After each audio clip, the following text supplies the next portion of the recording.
ओळखलं हो. मी कधी पूर्वी त्यांना पाहिलं नव्हतं. तुझ्या तोंडून गुणच तेवढे त्यांचे ऐकले होते. पण बाई खरं सांगू, पाहता क्षणीच ओळखलं की तेच ते म्हणून. आणि सर्वात मोठं आश्चर्य म्हणजे असं कोणतं आश्चर्य?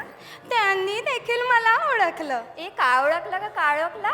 अशी मध्येच लाजलीस? अगं दुसरं काय ओळखणार, तीच ती मी असं त्यांनी मला ओळखलं आणि तेच ते हे असं मी त्यांना ओळखलं.